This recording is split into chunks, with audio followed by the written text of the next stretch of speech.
जय हिंद दोस्तों, वंदे मातरम। ये बात तो आपको समझ में आ ही गई होगी कि इंडिया और पाकिस्तान के बीच में जो ऑलरेडी इतनी सारी टेंशन्स चल रही थी, उनके बीच में ये जो पहलगाम वाला इंसिडेंट हुआ है, इसने टेंशन्स को अब तक के सबसे बुरे दौर में पहुंचा दिया है। और बुरे दौर में ही नहीं पहुंचाया है, बल्कि जो डिप्लोमेटिक रिलेशंस भी इन दोनों देशों के बीच में थे, उनको भी सबसे बुरे दौर में पहुंचा दिया है। ऐसे में अभी इंडिया की तरफ से एक एडवाइजरी भी जारी करी गई है और एडवाइजरी में ये कहा गया है कि सेना का जो भी कुछ मूवमेंट इस समय कश्मीर में चल रहा है, जो भी कुछ धरपकड़ चल रही है, जहां पर भी छापेमारी चल रही है,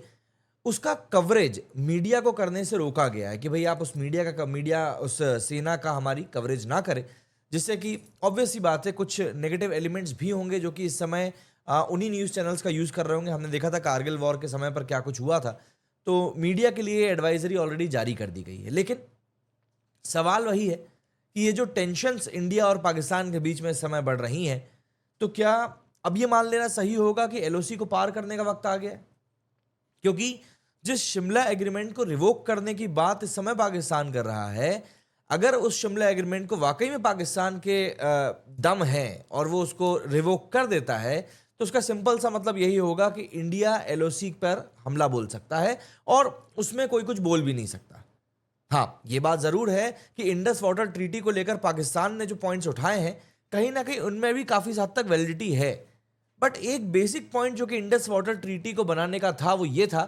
कि पाकिस्तान शांति कायम रखने में भारत की पूरी पूरी मदद करेगा, जो कि पाकिस्तान ब्लंटली फेल हुआ इस चीज को करने में। बल्कि वो तो प्रमोट कर रहा है कि इंडिया में स्टेबिलिटी ना आ सके। मतलब अगर अभी आप कश्मीर की ही बात करें, तो पिछले 2-3 सालों में ना सिर्फ वहां पर टूरिज्म बढ़ा था, बल्कि मंडी का बिजनेस हो गया, जो फल वगैरह का वहां का बिजनेस है, वो सब भी काफी अच्छे से फल फूल रहे थे, जिससे कि लोकल्स जो थे वहां पर काफी ज्यादा कमाई कर रहे थे एंड इवेंचुअली सारी चीजें हो रही थी। और ऑब्वियस सी बात है, जब लोग इस बात को समझने लगते हैं कि अरे यार, वो लोग करने को बोल रहे थे कि लड़ाई झगड़ा करो, पत्थरबाजी करो, उससे हम लोग कभी भी एक स्टैंडर्ड ऑफ लिविंग को अटेन नहीं कर सकते थे, लेकिन जो इंडियन गवर्नमेंट हमारे लिए कर रही है, उससे जरूर वो चीज की जा सकती है। तो भरोसा तो टूटना ही था, लेकिन उसी भरोसे को टूटने से बचाने के लिए पाकिस्तान ने यह कायराना कदम उठाया है, जिसमें कि हमारे देश के 26 सिविलियन अपनी जान गंवा चुके हैं। ऑब्वियस सी बात है, ये बात बहुत ही दर्दनाक है जो कि हुई है, और जिस तरीके से हुई है वो तो उससे भी ज्यादा दर्दनाक है। भारत ने अपने स्तर पर कुछ कड़े फैसले लेना शुरू कर दिए हैं और आने वाले समय में ये चीजें और भी ज्यादा व्यापक तौर पर बहुत ही इफेक्ट के साथ में सामने आती हुई दिखाई देंगी। जैसे एक वीडियो अभी शाम से वायरल होना शुरू हुआ है, जो कि पाकिस्तान से सामने निकल कर आया है, और उसमें पाकिस्तानी इस बात को रिपोर्ट कर रहे हैं कि झेलम में अचानक से पानी आ गया और पाकिस्तान में बाढ़ जैसे हालात बन गए। मतलब जहां पर एक तरफ पाकिस्तानी रो रहे थे कि भारत हमको तो प्यासा ही मार देगा, प्यासा ही मार देगा, तो लो अब डूब के मरो। मतलब जिस तरीके से इस समय इंडियन गवर्नमेंट या इंडिया जिस तरीके से रिटेलिएट कर रहा है पाकिस्तान के लिए, वो देखना वाकई में काफी सुकून भरा है कि कम से कम हम लोग पढ़े लिखों की तरह तो बिहेव कर रहे हैं, ना कि उन पाकिस्तानियों की तरह जिनको कि ठीक से प्रेस कॉन्फ्रेंस भी करनी नहीं आती है। ऐसे प्रेस कॉन्फ्रेंस करने के लिए बैठ जाते हैं जैसे मोहल्ले की 7-8 आंटियां मिलकर किसी की बुराई करने के लिए बैठ जाती हैं। इस वीडियो में हम लोग काफी सारी चीजों के बारे में बात करने वाले हैं, जिसमें सबसे पहली बात तो यही है कि आखिर इंडिया और पाकिस्तान के बीच में इस समय क्या चल रहा है। देखिए, पहलगाम में जो इंसिडेंट हुआ, उसके बाद इंडिया ने जो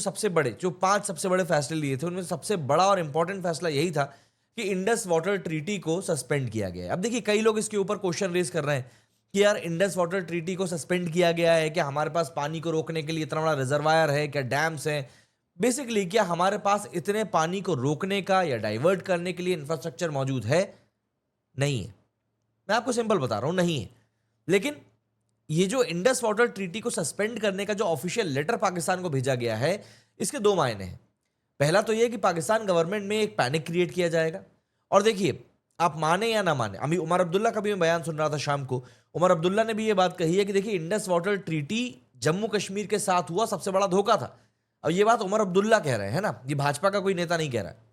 उमर अब्दुल्ला ने कहा कि जम्मू कश्मीर को सबसे पहले उस पूरी नदियों का पानी मिलना चाहिए, उसके बाद पाकिस्तान की बारी आती। तो उमर अब्दुल्ला और वहां पर जो कश्मीरी लोग हैं, एक हद तक जितना कि हमको समझ में आ रहा है, वो शायद इस बात को समझते हैं कि इंडस वाटर ट्रीटी भारत के लिए कितनी जरूरी है। अब रही बात इंफ्रास्ट्रक्चर की, तो देखिए, शुरुआत कहीं से तो होती है। कुछ एक डैम्स के बारे में बताया जाता है कि वो ऑलरेडी कंस्ट्रक्शन उनका आधे से ज्यादा पूरा हो चुका है, एंड जो कैनाल का पूरा सिस्टम है वो भी डेवलप किया जाना शुरू हो चुका है। तो और अभी टाइम लगेगा, 5 साल 10 साल हो सकता है लग जाए, लेकिन ये बात तय है कि अगर इंडिया ने आज इसके ऊपर बात कर ली है कि भैया ये पूरा सिस्टम जो है ये खत्म होने के लिए जा रहा है, तो ये खत्म अब होके रहेगा। इसमें अब कोई दो राय वाली बात नहीं है, इसमें कोई दूसरी बात नहीं होगी कि यार ये हो सकता है वो हो सकता है या ऐसा कर ले वैसे, वो सब कुछ भी नहीं होगा। एंड जैसे ही पाकिस्तान ने इस बात को सुना कि भैया भारत ने इतना बड़ा कदम उठा लिया है, तो पाकिस्तान ने एक, वो हम कहते हैं ना, चचाओं की बैठक बुला ली, और वही किया इनने, जहां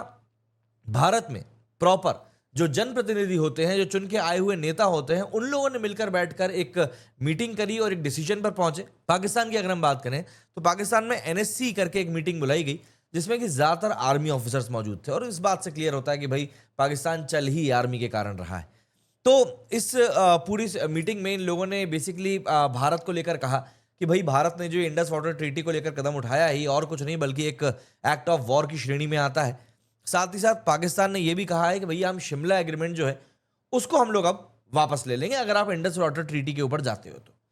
अब ऐसे में सवाल उठता है कि भैया इंडस वाटर ट्रीटी और शिमला एग्रीमेंट ये सब चीजें आखिर हैं क्या? इंडस वाटर ट्रीटी के बारे में मैं आपको काफी कुछ बता चुका हूं, लेकिन शिमला एग्रीमेंट अगर पाकिस्तान थोड़ा बहुत भी छूता है तो यकीन मानिए अपनी ही कब्र में एक और फावड़ा या गेती मारने का काम पाकिस्तान करेगा, क्योंकि पाकिस्तान इस कंडीशन में नहीं है। आटे, दाल, चीनी, गैस, पानी, इन सब के अलावा पाकिस्तान अगर शिमला एग्रीमेंट को छूता भी है तो यकीन मानिए भारत के पास में एक और कारण होगा कि वो क्यों पाकिस्तान को उसके घर में घुसकर निस्तनाबूद ना कर दे। कुछ चीजें हैं, कुछ पॉइंटर्स हैं जो कि आपको जान लेनी चाहिए शिमला एग्रीमेंट के बारे में। वो साल था 1971, जबकि भारत और पाकिस्तान के बीच में युद्ध हुआ था, और उसी युद्ध के बाद में शिमला एग्रीमेंट को साइन किया गया था। इस शिमला एग्रीमेंट में इस बात को लेकर एक मध्यस्थता क्रिएट करी गई थी कि जो भी कोई डिस्प्यूट्स होंगे उनको बैठकर आपस में रिजॉल्व किया जाएगा और इसके बाद कोई जंग वंग नहीं होगी। हालांकि 99 में हमने देखा कि किस तरीके से पाकिस्तान अपनी औकात पर एक बार फिर से आया और शिमला एग्रीमेंट को उसने बिल्कुल ताक पर रख दिया। इसके अलावा एक लाइन ऑफ कंट्रोल जो थी वो 49 के हिसाब से क्रिएट करी गई, जो एलओसी की हम लोग बात करते हैं। और इसीलिए ये बात बार बार निकलकर सामने आ रही है कि अगर पाकिस्तान गलती से भी जाकर एलओसी को टच भी कर देता है ना, टच भी कर देता है और साथ में बोल देता है कि भैया हम शिमला एग्रीमेंट को हटा रहे हैं, तो शिमला एग्रीमेंट को हटाने का मतलब होगा कि आप एलओसी को दरकिनार कर रहे हो। फिर एलओसी का कोई काम नहीं बच जाता है और उसके बाद भारत एलओसी को पार कर भी ले तो आप कुछ नहीं बोल सकते, क्योंकि शिमला एग्रीमेंट को आपने ही रिवोक किया है। इनके अलावा अगर पाकिस्तान, जैसा कि मैंने आपको बताया, शिमला एग्रीमेंट को विड्रॉ करता है तो इंडिया कहीं से कहीं तक भी बाउंड नहीं रह जाएगा किसी भी शिमला एग्रीमेंट में किए गए कमिटमेंट को लेकर, और वो स्थिति पाकिस्तान के लिए और भी ज्यादा चिंताजनक बन जाएगी, बहुत ज्यादा चिंताजनक बन जाएगी। अब ऑब्वियस सी बात है, ये सब चीजें जो हो रही हैं उसके ऊपर पाकिस्तान के जो रिएक्शन थे वो आने ही थे, और ये सब रिएक्शन थे इंडिया के एक्शंस को लेकर, जिसमें कि सबसे बड़ा जो एक्शन लिया है पाकिस्तान ने, और इससे एक हद तक भारत को डेंट भी पहुंचेगा, वो है कि पाकिस्तान ने अपना एयर स्पेस जो है वो इंडियन एयरलाइंस के लिए बंद कर लिया है। इस चक्कर में अब होगा ये कि भारत से जो फ्लाइट्स यूरोप के लिए जा रही थी उन सभी फ्लाइट्स को पाकिस्तान के ऊपर से ना होकर अब घूमकर जाना पड़ेगा और इससे किराया बढ़ेगा। इसके अलावा इंडियन हाई कमीशन का जो स्टाफ है उसको भी रिड्यूस कर दिया गया है। ये एक तरीके से टिट फॉर टैट वाला फंडा है जो कि इंडिया ने भी किया है, वही देखा देखी पाकिस्तान ने कर दी, क्योंकि इन लोगों के पास इतना दिमाग है नहीं कि ये खुद से कोई सजा भी सोच सके। इसके अलावा जो इंटरनेशनल सिंपैथी है उसको गेन करने का एक प्रपंच जो है वो भी पाकिस्तान ने शुरू कर दिया, और जो अलग अलग स्टेजेस हैं उसके ऊपर एक बार फिर से पाकिस्तान ने कश्मीर का राग अलापना शुरू कर दिया है। इवन कश्मीर में जो बैठे हुए कई सारे आतंकवादी संगठन हैं, जैसे कि हम टीआरएफ वगैरह की बात करते हैं, उन्होंने तक सामने आकर अब इस बात का रोना रोना शुरू कर दिया कि भैया हमारा तो कछू हाथ ही नहीं है, ये तो भारत जो है जबरदस्ती का हम लोगों को इसमें घसीट रहा है। मतलब वो कहते हैं ना मगरमच्छ के आंसू, वो लिटरली इन लोगों के सामने एकदम सटीक बैठता हुआ दिखाई देता है वो मुहावरा। देखिए, अगर हम लोग एक सिंपल सी लैंग्वेज में स्ट्रेटेजिक कॉन्टेक्स्ट समझें जो अभी सिचुएशन पूरी बनी हुई है, तो आपको समझ में आएगा कि इस समय हालात कितने ज़्यादा बद से बदतर हो चुके हैं। देखिए, इंडिया का जो एक्शन है वो कहीं ना कहीं जो ऑफिशियल चैनल्स हैं उसके थ्रू लिया गया है। मतलब जैसे इंडस वाटर ट्रीटी को रिवोक करने की या कैंसिल करने की, सस्पेंड करने की भी जो बात कही गई है वो पूरी ऑफिशियल चैनल्स के थ्रू हुई है ना, और एक ऑफिशियल लेटर भी जो है वो भी पाकिस्तान को भेज दिया गया है इसको लेकर। इसके अलावा इंडिया जो है ये जो पूरा कदम इस समय उठा रहा है, आप इसको एक शतरंज का खेल समझिए। दरअसल पाकिस्तान वो बिगड़ल बच्चा है जिसकी कमर में अगर आप छोटी सी उंगली कर दो ना तो वो बिल्कुल पागल घोड़े की तरह बिदकता घूमेगा, लेकिन ये पागल घोड़ा भारत को बार बार परेशान कर रहा है, तो इसलिए इंडिया को तो चीटी काटनी पड़ेगी।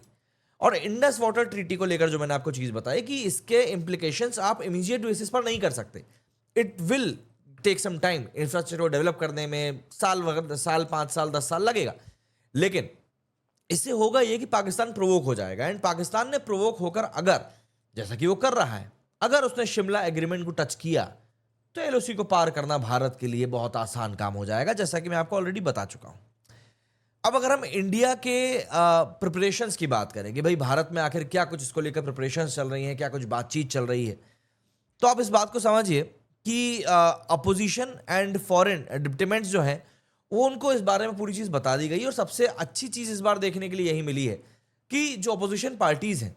वो सब भी इस समय सेंट्रल गवर्नमेंट को पूरा सपोर्ट कर रही हैं। और देखिए, सबसे सटीक चीज़ यही होती है जब हम बात करते हैं एक नेशन के तौर पर। एक नेशन के तौर पर जब आपके ऊपर इस तरह की आपदा आती है तब आपको आपसी बैर भूलकर आपस में साथ मिलकर हाथ पकड़ के खड़े होने की जरूरत होती है। जैसे रॉबर्ट वाड्रा का एक बयान अभी निकलकर सामने आया था जिसमें कि उन्होंने कहा था कि पहलगाम में जो कुछ हुआ है वो सिर्फ इसीलिए हुआ है क्योंकि जो गवर्नमेंट है, मौजूदा गवर्नमेंट, वो कुछ ज़्यादा ही भारत में हिंदू हिंदू कर रही है। उस स्टेटमेंट का इस्तेमाल पाकिस्तानी मीडिया ने किया। उस स्टेटमेंट का कुछ ऐसा ही इसके पहले हुआ था जब बालाकोट के ऊपर अरविंद केजरीवाल ने सवाल उठाए थे, तो उस स्टेटमेंट का यूज भी पाकिस्तानी मीडिया ने किया था। क्या होता है जब आपके घर में आग लगी होती है ना, तब आप पड़ोसी के साथ खड़े होकर बुराई नहीं करते अपने ही घर की। ये बात पॉलिटिशियंस को शायद इस बार समझ में आ गई है और इसीलिए वो लोग तरीके से काम कर रहे हैं। And Robert Vadra is not a politician, he is a businessman, जो कि इस समय ईडी के रडार के अंदर है और उनकी पूछताछ भी चल रही है। इनके अलावा आर्म्ड फोर्सेस जो हैं उनको अलर्ट पे रखा गया है, जो पॉसिबल ऑपरेशंस हो सकते हैं उसके लिए। बल्कि कई सारे सिनेरियोज में तो जो ड्रिल्स होती हैं, जो प्रिपरेशंस की ड्रिल होती हैं, उनको शुरू भी कर दिया गया है। तो आप ये नहीं कह सकते कि चीज़ें जो हैं उतने ही आसान लेवल पर है, मतलब हाई अलर्ट पर रहने के लिए इसीलिए तो कहा गया है। इसके अलावा जो वाटर फ्लो है उसको भी अब वेरी किया जा रहा है। जी हाँ, जैसे मैंने आपको शुरुआत में ही बताया था कि झेलम में जो एकदम से वाटर फ्लड आया है, कहीं पानी नहीं गिरा है लेकिन पानी तो आ गया है ना, और जो पानी आया है वो पानी परेशान करने के लिए काफ़ी है पाकिस्तान को। Apart from that PM Modi का जो स्टेटमेंट आया है, देखिए उस स्टेटमेंट के मधुबनी में जो स्टेटमेंट दिया था उसके काफ़ी ज़्यादा मायने हैं। आप बिहार जैसे राज्य में खड़े हो जहाँ पर कि अवधी बोली जाती है, मैथिली बोली जाती है, हिंदी बोली जाती है, और वहाँ पर एक ऐसा बड़ा वर्ग है जो कि अंग्रेजी भाषा को समझता नहीं है, वहाँ पर जाकर भारत के प्रधानमंत्री अंग्रेजी में इस बात को कहते हैं कि भैया पूरी दुनिया इस बात को सुन ले, जान ले, समझ ले कि हम अब आ रहे हैं आपके लिए। अब हम आएंगे तो हम तगड़े तरीके से ही आएंगे और आप हमको फिर इग्नोर नहीं कर पाएंगे। बल्कि उन्होंने हमला करने वालों को लेकर कहा कि भाई जिन्होंने ये सब कांड किया है प्लस जिन्होंने इनका साथ दिया है वो दुनिया में किसी भी कोने में छुप जाए जाकर, हम उनको ढूंढ के निकालेंगे और उनकी ऐसी सजा देंगे जो उन्होंने कल्पना में भी नहीं सोची होगी। देखिए, जब एक राष्ट्र के तौर पर आप परेशान होते हैं, मतलब पहलगाम के हमले ने शायद ही कोई व्यक्ति होगा ऐसा जिसके दिल को झकझोरा नहीं होगा। ऑब्वियस सी बात है, जिनके दिलो दिमाग में किसी और के लिए सिंपैथी है उनकी हम यहाँ बात नहीं कर रहे हैं। लेकिन हाँ, अगर आप एक भारतीय हैं, फिर आप किसी भी जाति, समाज, धर्म से आते हो, समुदाय से आते हो, वर्ग से आते हो, पहलगाम में जो हुआ, जिस तरीके से हुआ, उसने सभी को झकझोर के रख दिया और सभी को सोचने में मजबूर कर दिया कि वो भारत जिसको कि हम लोग जान से भी ज़्यादा चाहते हैं, क्या उस भारत में हम लोग घूमने भी नहीं जा सकते? और इसीलिए लोग ज़्यादा परेशान हैं। अब ऑब्वियस सी बात है, जब इतनी सारी बड़ी बड़ी बातें हम लोग कर रहे हैं तो पोटेंशियल आउटकम की भी हमको बात करनी पड़ेगी कि भैया क्या आखिर इसके कॉन्सिक्वेंसेज हो सकते हैं और क्या इसके आउटकम्स आ सकते हैं। तो देखिए, एक जो मेन जो चीज़ मुझको समझ में आ रही है इस शतरंज के खेल में वो ये है कि शिमला एग्रीमेंट को अगर पाकिस्तान वो करता है, ख़त्म करता है, तो जस्टिफिकेशन मिल जाएगा मिलिट्री एक्शन लेने का लाइन ऑफ कंट्रोल के पार जाकर भारत को। मतलब जो पाकिस्तान ऑक्यूपाइड कश्मीर है, जिसको कि एक तरीके से पाकिस्तान वाले आज़ाद कश्मीर और गिलगित बाल्टिस्तान वाला पूरा जो एरिया है, जिसको कि हमारे यहाँ भारत में पाकिस्तान ऑक्यूपाइड कश्मीर कहा जाता है, अगर शिमला एग्रीमेंट के ऊपर थोड़ी बहुत भी आंच आती है तो भारत को जस्टिफिकेशन मिल जाएगा कि वो बिल्कुल जाए उस पार और जाकर जो भी उसको मिलिट्री ऑपरेशंस करने करें, क्योंकि शिमला एग्रीमेंट में ही तो लाइन ऑफ कंट्रोल को डिसाइड किया गया था। तो ये एक ऐतिहासिक गलती जो पहले हो चुकी है उसको भी खत्म करने का काम है एक तरीके से। अपार्ट फ्रॉम दैट, इंडिया की जो टाइमिंग है, ये चाइना जो सपोर्ट कर सकता है ना पाकिस्तान को, उसको भी प्रिवेंट कर सकती है। अभी दुनिया में काफ़ी कुछ चल रहा है, इन सब के बीच में ऑब्वियस सी बात है, भारत पाकिस्तान अगर आमने सामने आते हैं तो ये काफ़ी सारे देशों के लिए काफ़ी अनकंफर्टेबल सा एक सिचुएशन क्रिएट कर देगा। और चाइना उस सिचुएशन में पाकिस्तान के हाथ पीले करना नहीं चाहेगा कि भैया आजा हम तेरा साथ देते हैं। इस समय काफ़ी कुछ चीज़ें हैं जो कि कारपेट के नीचे चल रही हैं। बात वही है कि अगर कारपेट हटा तो पाकिस्तान को मतलब बहुत ज़्यादा भुगतना पड़ सकता है, इस बात ये पक्का है। वो बिलावल भुट्टो जो कि सही तरीके से हिंदी, अंग्रेज़ी, पठानी भी नहीं बोल पाता, वो वहाँ पर बैठकर कह रहा है कि भैया वहाँ पर नदियों में या तो पानी बहेगा या मतलब फालतू की बकवास, कोरी बकवास, करते कुछ बनना नहीं है, बस बकवास करवा लो इन लोगों से। आप लोग बताइए, क्या लगता है आपको, भारत आखिर कब तक एलओसी को पार कर सकता है? मेरे स्टूडियो फिलहाल इतना ही। जय हिंद, जय भारत।